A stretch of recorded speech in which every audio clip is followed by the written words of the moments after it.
One of our top stories today, Finance Minister Tito Mboweni will today present his supplementary budget as the economic fallout of the coronavirus pandemic continues to intensify. Economists say the budget is likely to show an economy in depression with falling GDP numbers and an expected debt of 100% of GDP expected in 2024. South Africa is facing its worst jobs bloodbath in a decade, escalating debt, as well as an expected shortfall in tax collection of more than 300 billion rand. The country is likely to borrow more from the international financial institutions. So we continue our look ahead to this afternoon's supplementary budget by Finance Minister Tito Mboweni. Let's cross back to our Auckland Park studios. This is where we find my colleague Nompumelelo Siziba, who's standing by. Nompu, a very good morning to you once again. Thanks very much, Blaine. Let's continue to look ahead at this afternoon's emergency budget by Finance Minister Tito Mboweni. We are joined now by Yamkela Makupula. She's the CEO at Diaz, Reus, Africa. Thank you so much for joining us, Yamkela. So, of course, a lot has been said about what we can expect from the supplementary budget. Just basically tell us what your expectations are, but very key, beyond this, what is it that we need to be doing as South Africa to get out of the rut that we're in? Because economic, not economic growth, but economic contraction is expected to be anything between 7 and 16%. Yes, thank you so much for your time. Well, there's a key expectations that are coming for today. People have not been earning enough money, so no one is expecting tax to be cut at all angles, whether it be wealth tax, whether it be personal tax or corporate tax.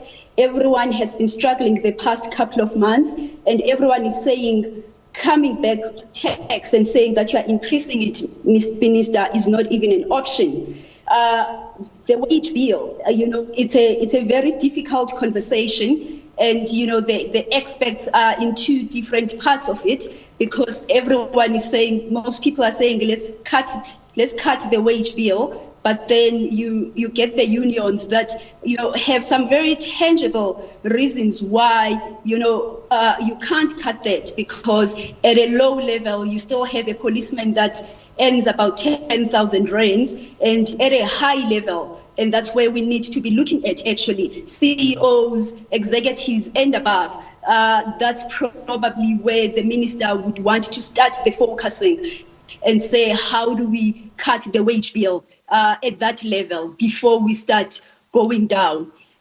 But on a long-term perspective, every year it's a reported wasteful expenditure, corruption. We're losing over 100 billion there. And the minister needs to just show us that how is he planning to make sure that, there's a huge cut down on corruption. I'm calling it a cut down on corruption because of the fact that it's a behavior that people have learned over the past couple of years, both the ones that are doing business with government and the public servants, where someone is buying bread for 1 rand and goes and sell it to the government for 3 rands and make 200% profit. And that time has to go, and it has to be more than just a push that is coming from the government, but we just need to change also as South Africans and see that unfortunately the time of maintaining our rich lifestyles using the government funds, they are gone. We need to look out for each other, or else what will happen, the rich will continue getting richer and the poor will continue getting poor, and it's not helpful for our country. Yeah. So for me, long term, we need to see that. Yeah. Yamkela, look, the pie has actually shrunk, or is shrinking right now as we speak, and yet the priorities don't seem to have changed. And of course, the Finance Minister talked about this idea of zero-based budgeting, whereby we re-look at our priorities and look at the kitty that there is available in order to deal with those priorities. When it comes to SOEs like SAA, of course, their jobs and all of that at stake.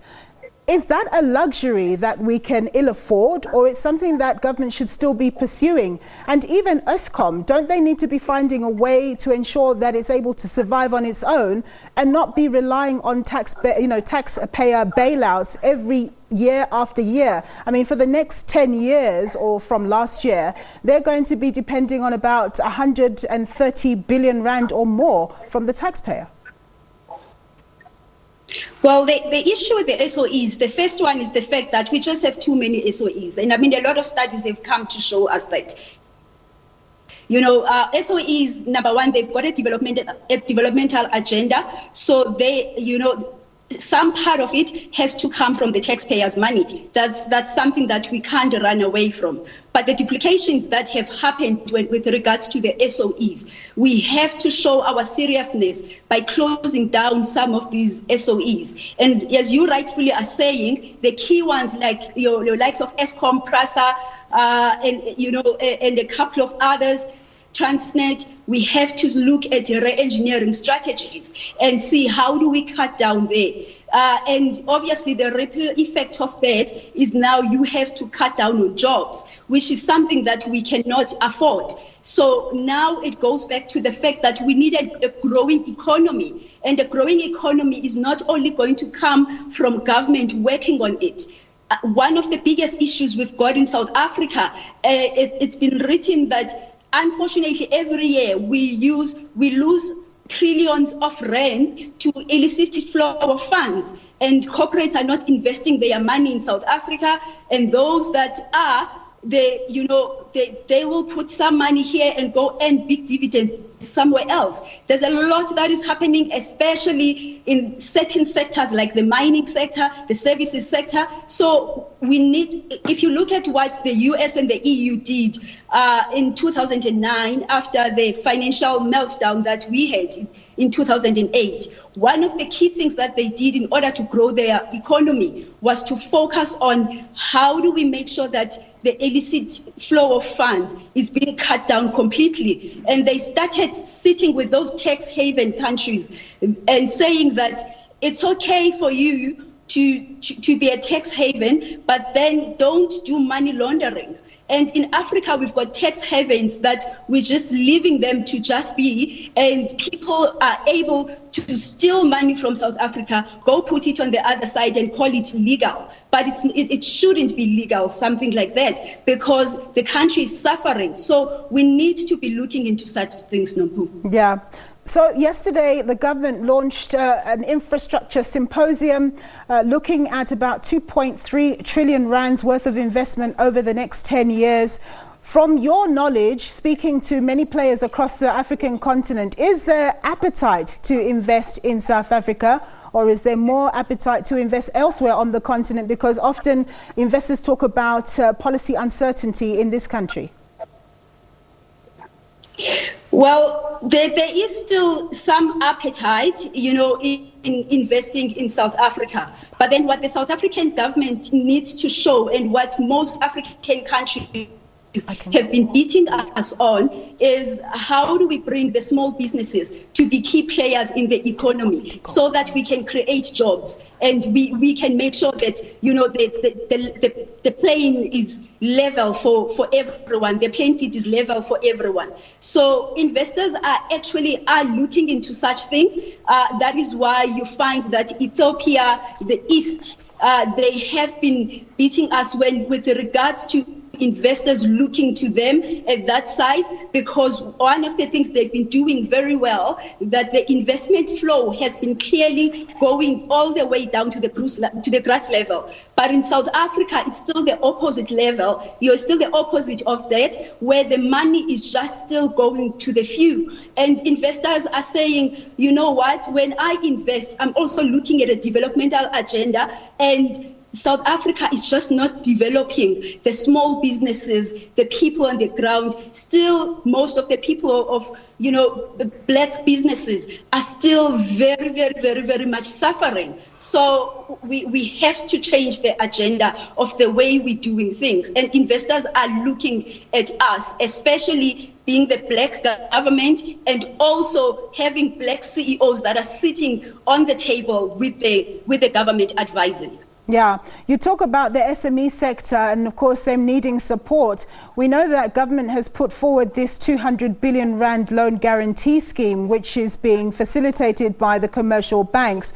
But there hasn't been much uptake because of the very rigorous terms and conditions that SMEs have to comply with. Do you think perhaps the government should have given that, or at least made a guarantee to other services sectors that would be more flexible in terms of how they approve loans and so on, because that money is there but it's not getting to the businesses that need it because the conditions are too rigid? I think government should have directed that money to entities that are already working with these SMMEs and already know how the SMME world works. Because if you look at, most of the big fours, they don't have most of these SMMEs as clients, so there's no credit record for them.